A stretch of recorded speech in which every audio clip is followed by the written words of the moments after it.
Bonjour à tous, donc aujourd'hui je vais vous parler de l'or. Donc j'en ai beaucoup parlé aujourd'hui parce qu'en fait il est sur un support qui est très important, c'est un support pluriannuel, et donc je trouve que on a un petit peu le mérite d'en parler, au moins de l'or. Donc qu'est-ce qui se passe sur l'or? Là vous avez une vue mensuelle en fait de ce qui se passe actuellement. Donc on voit bien ici que pour déterminer les supports, il faut voir en même temps ce qui s'est passé pendant la période haussière. Donc vous avez ici un premier support, puis ensuite vous en avez un deuxième ici. Donc là, un deuxième support. Enfin, là on arrive sur notre fameux support donc pluriannuel qui est ici. Et il est temps de savoir donc si on va enfin rebondir, oui ou non.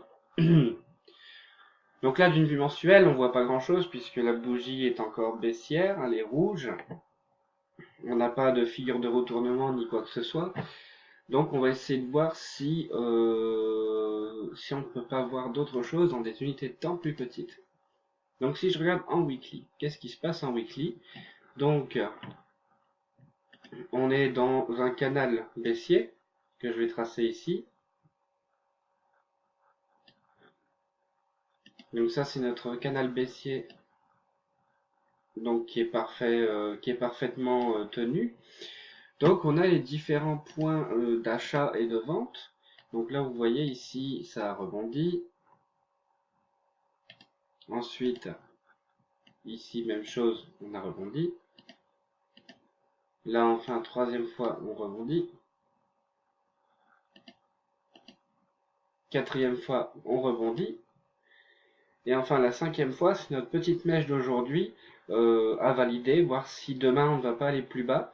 Mais dans la configuration actuelle en weekly on aurait un marteau. Donc un marteau c'est un signal de hausse qui est plutôt pertinent. Vous voyez ici on a un marteau là, on a un marteau là, là on a un rami haussier, là on a une englobante haussière. Donc là on pourrait se dire oui, peut-être que c'est un signal de hausse, mais à confirmer donc à la fin de la semaine. Donc si jamais c'est un marteau, l'idéal ce serait que la bougie ait un corps vert, comme sur ce marteau ici, pour avoir une vraie impulsion à la hausse, et puis essayer de retenter le haut du canal, donc qui est dans une zone entre 1225 et 1240.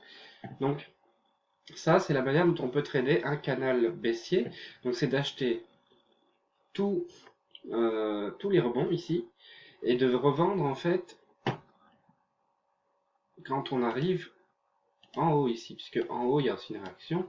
Vous avez une première réaction ici, puis enfin une deuxième là, enfin ici une troisième là, mais qui n'est pas sur le haut du canal, donc quelque part c'est un petit peu, disons qu'on aurait pu se faire avoir sur les deux derniers coups. Là on voit que maintenant il monte plus aussi haut, donc on a une première réaction là et une deuxième réaction là. Donc on va pouvoir retracer quelques lignes supplémentaires. Donc on pourrait avoir aussi le haut du canal, le deuxième haut du canal ici. Et puis enfin, encore une troisième zone ici. Vous voyez, il y a plein de possibilités. Ici, on peut acheter pour pouvoir viser, par exemple, 1150 comme premier objectif, puis 1200 comme deuxième objectif, puis enfin 1250 comme troisième objectif. Ça va nous permettre en fait de fixer nos objectifs si on veut se lancer sur le long terme. Ensuite, en daily, on regarde. Donc là, on a un magnifique marteau.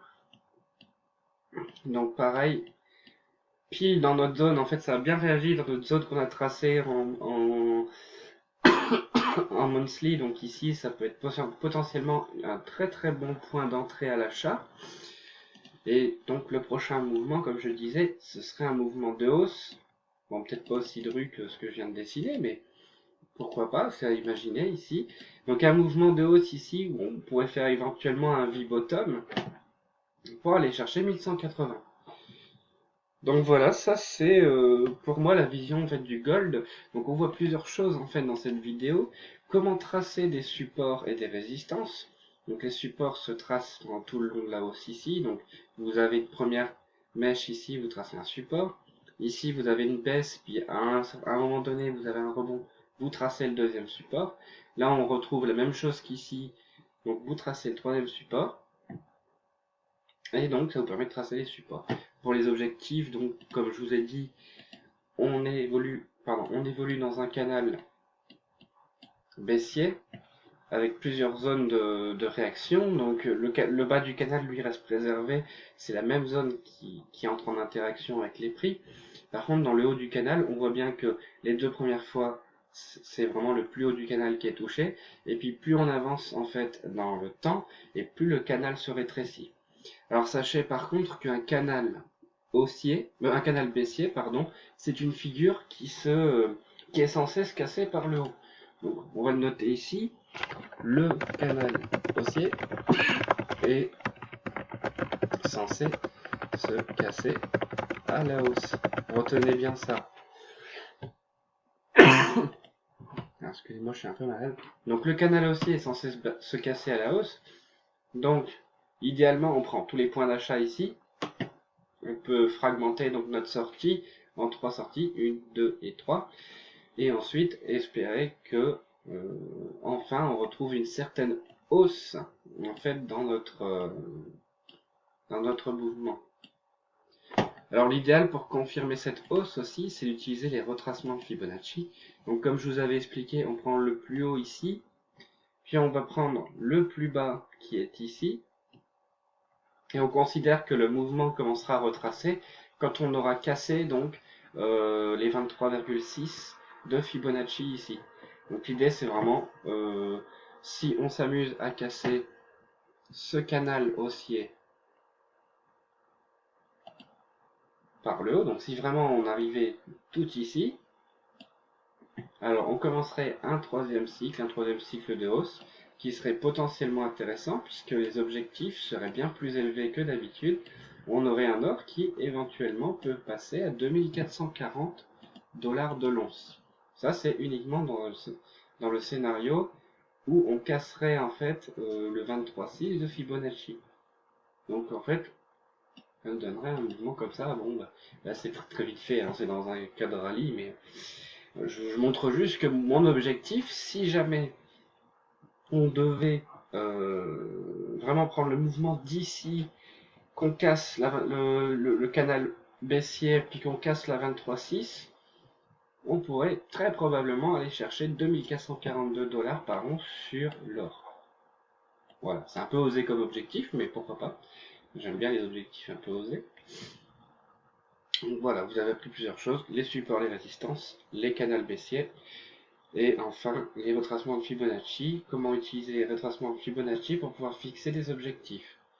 Voilà, donc c'était la vidéo du jour, et puis n'hésitez pas à poser des questions sur ma chaîne YouTube pour éventuellement donc vous expliquer en vidéo les petites choses en trading que vous pensez de ne pas maîtriser ou ne pas savoir.